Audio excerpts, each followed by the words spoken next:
시편 124편. 우리의 도움은 천지를 지으신 여호와의 이름에 있도다. 성도들이 다급한 위험에 처했을 때 나의 도움이 하나님께 있음을 알고 신앙이 흔들리지 않는다면 그 믿음은 하나님을 체험하게 만듭니다. 과거에 1984년 2월 테네시주에 있는 메이슨이라는 작은 마을에서 일어난 일이 있었습니다. 그 마을 근처에 있는 Fort Pillow State Prison, 이 감옥에서 5명이 탈옥을 하였습니다. 그 중에 한 사람이 매우 위험한 범죄자 라일리라는 살인 강도가 있었는데, 이 라일리가 두 노인이 살고 있는 집, 나단과 루이스가 살고 있는 집에 총을 들고 들어왔습니다.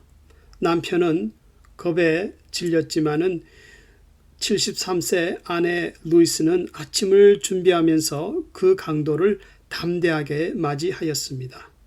이봐 젊은이, 나는 크리스찬이야. 그리고 내 집은 하나님의 집이야. 난동을 부리면 안 돼요. 어서 그 총을 내려놓아요. 그러자 라일리는 샷건을 내려놓고 전혀 두려워하지 않는 루이스에게 말하기를, 당신은 나를 많이 사랑해 주었던 꼭 나의 친할머니처럼 말하는군요. 난 지금 3일 동안 음식을 먹지 못했습니다. 먹을 것을 좀 주세요. 그때 루이스는 아침을 주면서 강도 라일리와 대화를 나누기 시작하였습니다. 나도 당신을 사랑합니다. 그리고 예수님은 당신을 사랑하셔서 십자가에서 돌아가셨답니다. 라일리, 당신은 자신을 포기하고 싶지 않으시죠? 루이스 할머니는 라일리와 차근차근 대화를 나누면서 같이 기도하는 가운데 라일리의 마음을 예수님께로 돌려놓았습니다. 라일리는 루이스의 그 친절한 사랑에 예수님을 영접하고, 그리고 새로운 결심을 갖고 스스로 감옥으로 돌아가게 되었습니다. 그 후 루이스는 감옥에 있는 영적인 아들 라일리를 계속 돌봐주었습니다. 그리고 몇 년 후 그가 신앙이 깊어졌을 때 라일리는 그때부터 다른 죄수들을 섬기며 복음을 전하는 사람이 되었습니다. 그러다 루이스의 장례식 때는 관을 들어주며 조사까지 낭독하였는데, 라일리는 간증하기를 She saved my life. 루이스 때문에 나는 구원을 얻었습니다. 그래서 비록 살인 강도를 만나는 위험을 당했지만은, 그러나 루이스 할머니는 담대한 신앙으로 오히려 그 강도를 믿음의 아들로 낳았다는 실화가 있습니다. 성도들의 살아있는 신앙은 어떤 위기를 만났을 때에 그 힘을 발휘합니다. 그리고 어려움 속에서 자신이 얼마나 참 성도인지를 알게 됩니다. 그래서 베드로전서 1장 6절 7절에서는 성도들이 믿음의 시련을 겪은 후에야 비로소 칭찬과 영광스럽고 존귀한 자가 되어서 주님 앞에 서게 된다고 말씀합니다. 본 시편은 다윗이 강한 적을 만나 승리한 후 그 모든 영광을 온전히 하나님께 돌려드리면서 겸손한 마음으로 찬양을 드리고 있습니다.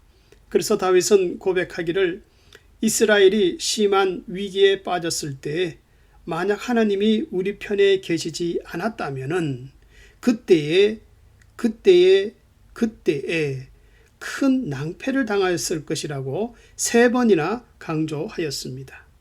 그래서 본문에서는 원수들이 맹렬하여 우리를 산채로 삼켰을 것이며, 즉 잠언서 1장 12절의 말씀과 같이 삼켜도 만족하지 않는 그런 스월과 같이 무덤으로 내려가게 만들었을 것이며, 넘치는 시냇물에 우리 영혼이 잠겼을 것이라.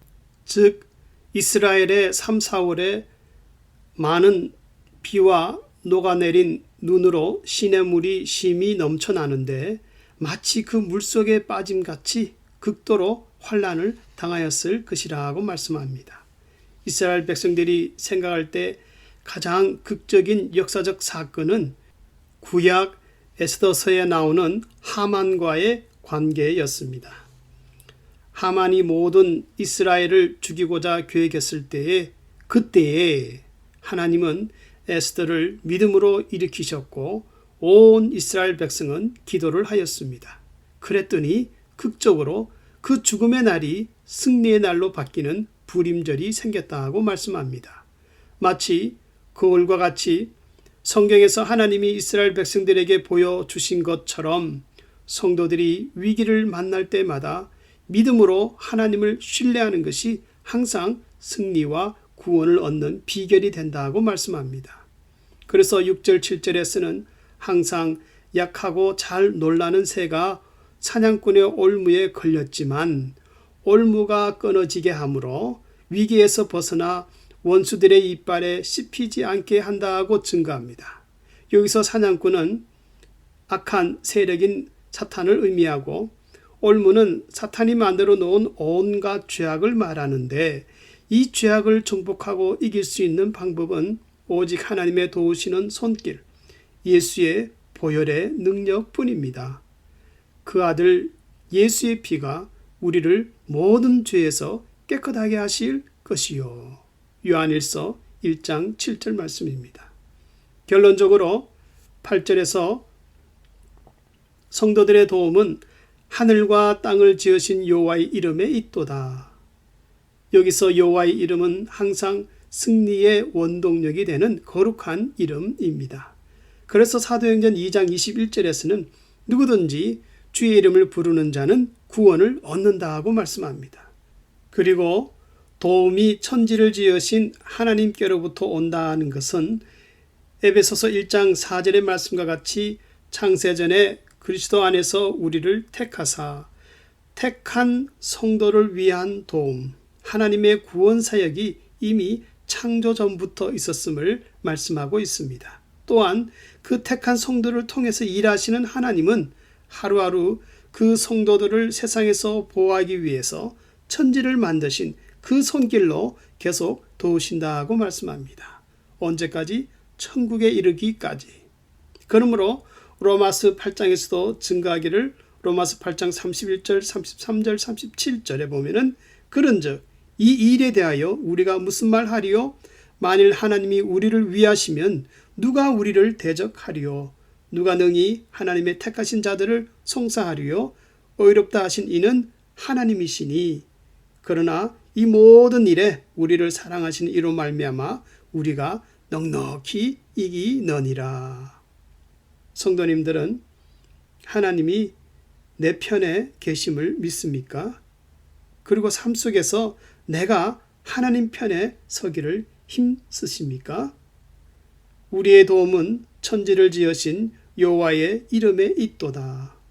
성도들은 세상에서 하나님의 특별한 보호를 받는 복된 자들입니다.